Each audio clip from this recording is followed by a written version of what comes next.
এই প্রজেক্টের প্রতিনিয়ত আপডেট, প্রতিটা স্প্রে কি কি সার ব্যবস্থাপনা করি সবগুলা দেওয়ার চেষ্টা করব। ব্যবহার করা হয়েছে আরো বেশ কিছুবার এই মালচিং পেপার ব্যবহার করা যাবে। আপনারা অবশ্যই মালচিং পেপার কিনলে ভালো মানের মালচিং পেপার কেনার চেষ্টা করবেন। আসসালামু আলাইকুম, সবাই কেমন আছেন? আজকে আমি আপনাদেরকে নিয়ে আসলাম আমার প্রজেক্টগুলা দেখানোর জন্য। আমি আজকে আমার করলার প্রজেক্টে পানি সেচ দিয়ে দিচ্ছি। একেবারেই মাটিতে রস নেই বললেই চলে।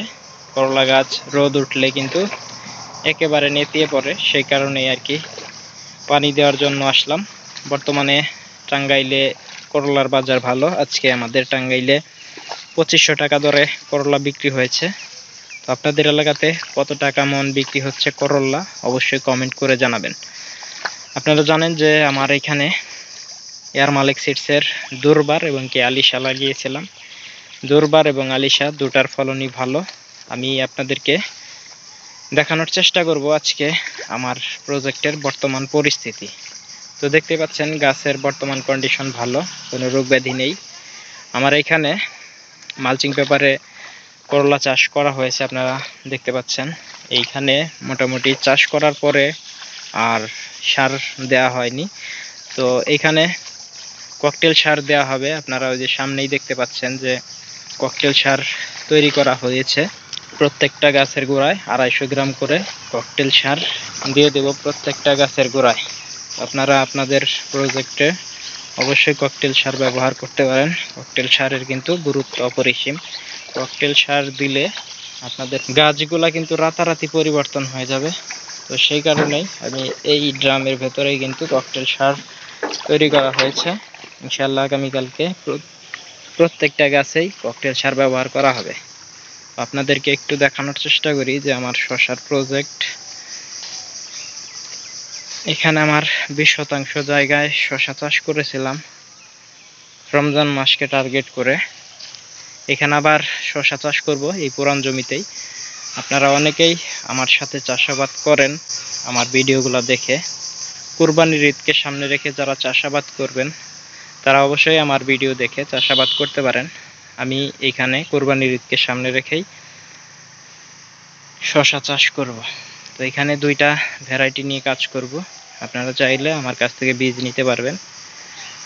তো আমি এইখানে যে শসা চাষ করেছিলাম সব সরঞ্জামই কিন্তু রেখে দিয়েছি। আমার এইখানে মোটামুটি সব কিছুই পুরান জমির যে বাঁশ, নেট, সুতো, মালচিং পেপার সবই কিন্তু পুরান জমিরই থাকবে।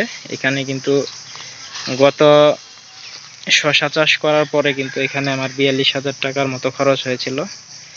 এইবার এখানে শসা চাষ করলে কিন্তু আমার সর্বোচ্চ হলে 25 থেকে 28,000 টাকা খরচ হবে।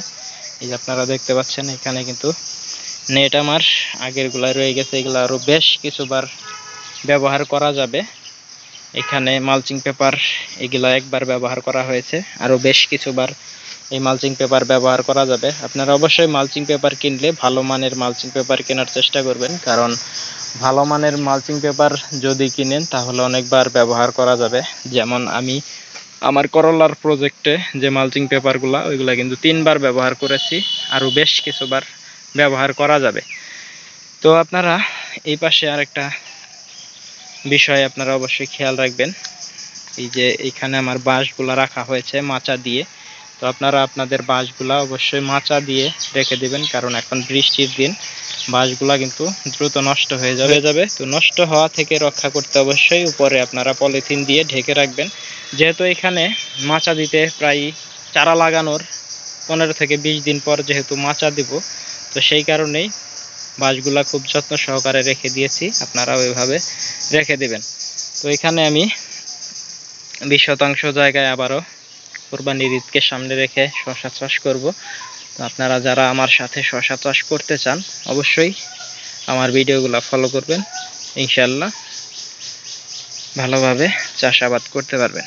তো সবাই ভালো থাকবেন, সুস্থ থাকবেন, আর আমার চ্যানেলের সাথে থাকবেন। এই প্রজেক্টের প্রতিনিয়ত আপডেট, প্রতিটা স্প্রে কি কি সার ব্যবস্থাপনা করি সবগুলা দেওয়ার চেষ্টা করব।